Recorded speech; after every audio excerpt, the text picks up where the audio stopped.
Hello friends, എല്ലാവർക്കും ചെമ്പനീർപ്പൂവിന്റെ പുതിയൊരു വീഡിയോയിലേക്ക് സ്വാഗതം. നമ്മുടെ ചെമ്പനീർപ്പൂവിൽ വരാനിരിക്കുന്ന ഭാഗത്തിന്റെ വീഡിയോ ആണ് ഞാൻ ചെയ്യുന്നത്. അപ്പോൾ നമ്മുടെ ദേവുവിന്റെ പ്രണയത്തെ ചെറുതായ രീതിക്കാണെങ്കിൽ പോലും നമ്മുടെ സച്ചി അംഗീകരിക്കുന്ന ഒരു ഭാഗം നമുക്ക് വരാനിരിക്കുന്നുണ്ട് കേട്ടോ.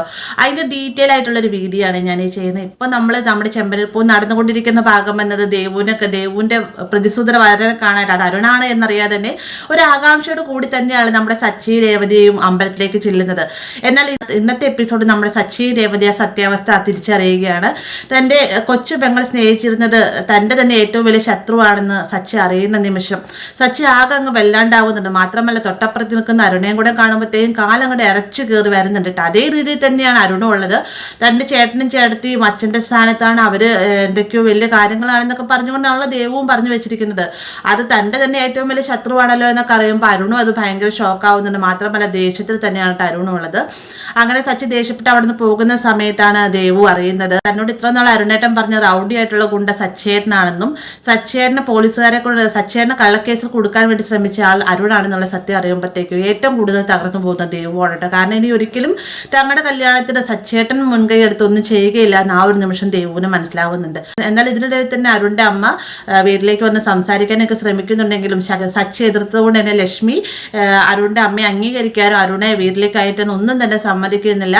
മാത്രമല്ല ദേവുവും ഭയങ്കര സങ്കടത്തില. ദേവു ആരോടും മിണ്ടുന്നില്ല, മര്യാദയ്ക്ക് ഭക്ഷണം കഴിക്കുന്നില്ല. അപ്പൊ ഇതെല്ലാം കൂടി അറിയുമ്പോഴത്തേക്ക് ശരത്തും അതേ രീതിയിൽ തന്നെ രേവതിയെ സച്ചിയോടൊക്കെ ചെന്ന് സംസാരിക്കുന്നുണ്ടെങ്കിലും സച്ചി അമ്പിനും വില്ലിനും അടുക്കുന്നില്ല കേട്ടോ. ദേവുവിനെ ഒരിക്കലും അരുണുമായിട്ട് കെട്ടിക്കാൻ സമ്മതിക്കുകയില്ല എന്നൊക്കെ പറയുന്നുണ്ട്. അതിനിടെ തന്നെ സച്ചിയുടെ രേവതിയുടെ ഇടയ്ക്ക് ഈ ഒരു കാര്യം പറഞ്ഞുകൊണ്ട് പ്രശ്നം ഉണ്ടാവുന്നുണ്ട്. ദേവു അത്ര മണ്ടി ഒന്നുമില്ല. ദേവു നല്ല രീതിയിൽ തന്നെ ഒരാളെ മനസ്സിലാക്കിയതിന് ശേഷമായിരിക്കും വിവാഹം കഴിക്കാണ്ട് ഒരുങ്ങുന്നതിനൊക്കെ രേവതി പറയുമ്പോഴത്തേക്ക് അപ്പൊ ഞാനാണോ മണ്ടൻ എന്നൊക്കെ ചോദിച്ചുകൊണ്ട് സച്ചിയുടെ രേവതിയുടെ ജീവിതത്തിനിടയ്ക്ക് പ്രശ്നം ഉണ്ടാവുന്നുണ്ട്. ഇത് ലക്ഷ്മി അറിയാം. ലക്ഷ്മി വന്നിട്ട് ദേവുവിനായിട്ട് പറയുന്നുണ്ട്, നീ കാരണമാണ് ഇപ്പോൾ അതിന്റെ ചേട്ടനും ചേച്ചിയും തമ്മിൽ ഇപ്പോൾ വഴക്കാണ്, നീ ഒറ്റയെടുത്തി കാരണം ഇനി അവരുടെ ജീവനും തകർക്കാൻ ശ്രമിക്കുന്നതെന്നൊക്കെ പറയുമ്പോൾ ദേവുവിന് അത് ഭയങ്കര സങ്കടമാവുന്നുണ്ട്. ദേവു വേഗം തന്നെ അരുണോടായിട്ട് ഈ ഒരു പ്രണയത്തിൽ നിന്ന് പിന്മാറാൻ പറയുകയും തന്നെ മറക്കുവാനും പറഞ്ഞതിന് ശേഷം ദേവു അവിടുന്ന് പോകുന്നുണ്ട് കേട്ടോ.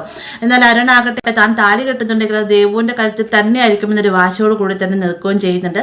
അങ്ങനെ ഒരുപാട് പ്രശ്നങ്ങൾ ഇതിന്റെ പേരിൽ അതിൻ്റെ ഇടയ്ക്കൊക്കെ ഉണ്ടാകുന്നുണ്ട് കേട്ടോ. അപ്പൊ നമുക്ക് ആ ഒരു പോയിന്റ് മെയിൻ ആയിട്ട് വരേണ്ടത് നമ്മുടെ ദേവുവിന്റെയും അരുണിന്റെയും വിവാഹത്തിലേക്കായിട്ട് സച്ചിയുടെ മനസ്സിന് മാറ്റുന്നൊരു ഭാഗം നമുക്ക് വരാനിരിക്കുന്നുണ്ടെന്നാണ് ഞാൻ പറഞ്ഞത്. അതിന്റെ ഡീറ്റെയിൽ ഞാൻ പറയാം. സച്ചി ഓട്ടത്തിന് പോകുന്ന സമയത്ത് ഇതേപോലെ തന്നെ ഒരു അമ്മ ഓടി വന്നതിന് ശേഷം മോനെ എന്റെ മോളെ നിന്ന് രക്ഷിക്കണം, അവള് വിഷം കഴിച്ച് അവിടെ കിടക്കുകയാണെന്നൊക്കെ പറയുമ്പോഴത്തേക്കും സച്ചി വേഗം നിന്ന് ആ ഒരു പെൺകുട്ടിയെ ഹോസ്പിറ്റലിൽ കൊണ്ട് എത്തിക്കുന്നൊക്കെ ഉണ്ട്. പെട്ടെന്ന് തന്നെ ഡോക്ടർ പറയുകയാണ് ആ കുട്ടിക്ക് ഭയങ്കര സീരിയസ് ആണ്, എന്തായാലും 2 ദിവസം ഒബ്സർവേഷൻ കിടക്കട്ടെ, അതിന് ശേഷം പറയാമെന്നൊക്കെ പറയുന്ന സമയത്ത് ഈ അമ്മയാകൻ തകർന്നു പോകുന്നുണ്ട്. അപ്പൊ ഈ കൊണ്ടുപോകുന്ന ഹോസ്പിറ്റലിൽ നിന്ന് ദേവു വർക്ക് ചെയ്യുന്ന ഹോസ്പിറ്റലാണ്. അപ്പൊ ആ ഒരു സമയത്ത് അവിടെ ദേവുവിനെ കണ്ട് രേവതിയും ചെല്ലുന്നുണ്ട് കേട്ടോ. പെട്ടെന്ന് സച്ചി ഹോസ്പിറ്റലിലേക്ക് വരുന്നത് കാണുമ്പോൾ തന്നെ രേവതി കാര്യം തിരക്കുമ്പോഴാണ് ഇങ്ങനെ ഒരു അമ്മ ഇങ്ങനെ വണ്ടിയുടെ മുന്നിലേക്ക് ഓടി വന്നു, അവരുടെ മോള് വിഷം കഴിച്ചു എന്നാണ് പറഞ്ഞ് അവരെ കൊണ്ട് ഹോസ്പിറ്റലിലേക്ക് വന്നാണെന്നൊക്കെ പറയുന്നുണ്ട്. അങ്ങനെ ഇവർ സംസാരിച്ചുകൊണ്ട് നിൽക്കുന്ന സമയത്താണ് ഈ ഒരു വിഷം കഴിച്ച പെൺകുട്ടിയുടെ ആങ്ങളെ അങ്ങോട്ടേക്ക് വരുന്നത്. അയാളെ കാണുമ്പോൾ തന്നെ ഈ അമ്മ പറയുന്നുണ്ട്, എടാ നീ മര്യാദയ്ക്ക് വിവാഹത്തിന് സമ്മതിച്ചായിരുന്നെങ്കിൽ അവൾ ഇങ്ങനെയൊന്നും ചെയ്യുകയില്ലായിരുന്നു, അവളുടെ ജീവിതം തിരഞ്ഞെടുക്കാനുള്ള ഒരു അവസരം ഇങ്ങനെ നീ അവൾക്ക് വേണ്ടി നൽകേണ്ടതല്ലായിരുന്നു, അങ്ങനെ എൻ്റെ മകൾ ഇങ്ങനെ ചെയ്യുകയില്ലായിരുന്നു, അവൾ കണ്ടെത്തിയ ചെറുക്കൻ ആരും ആവട്ടെ അത് അവൾ ഇഷ്ടപ്പെട്ട് അവളുടെ ജീവിതത്തിലേക്ക് കൂട്ടിക്കൊണ്ട് വരാൻ വേണ്ടി ആഗ്രഹിച്ച ആളായിരുന്നു, നീ നിനക്ക് നടത്തി കൊടുത്താൽ പോരായിരുന്നു, അങ്ങനെ ആയിരുന്നെങ്കിൽ ഇവൾ ഇങ്ങനെ ഒരു കടുംകൈ ചെയ്യുകയില്ലായിരുന്നു എന്നൊക്കെ പറഞ്ഞുകൊണ്ട് ഇവർ തകർന്ന രീതിക്ക് തന്നെ ഈ ഒരു തൻ്റെ സ്വന്തം മകനോടായിട്ട് സംസാരിക്കാൻ കേട്ടോ. അപ്പൊ ഇത് കേൾക്കുന്ന സമയത്ത് തൻ്റെ ജീവിതത്തിൽ വന്നിരിക്കുന്ന ഒരു ഭാഗമായി തന്നെ സച്ചിക്ക് തോന്നുന്നുണ്ട് ദേവുവിന്റെ കാര്യം, അതുപോലെ തന്നെ അരുണിന്റെ താൻ എതിർത്ത കാര്യവും ഇനി അങ്ങനെ ദേവു എന്തെങ്കിലും കടുംകൈ ചെയ്താലോ എന്നൊക്കെ ഒരു മൈൻഡ് നമ്മുടെ സച്ചിയുടെ മനസ്സിൽ ആ ഒരു സമയത്ത് വരുവാണ് കേട്ടോ. അപ്പൊ ഇങ്ങനെ ഒരു ഭാഗം നമുക്ക് വരാനിരിക്കുന്നതാണ്. വീഡിയോ ഇഷ്ടമായി കഴിഞ്ഞാൽ ലൈക്ക് ചെയ്യാനും കൂടെ ചാനൽ സബ്സ്ക്രൈബ് ചെയ്യാനും മറക്കരുത്.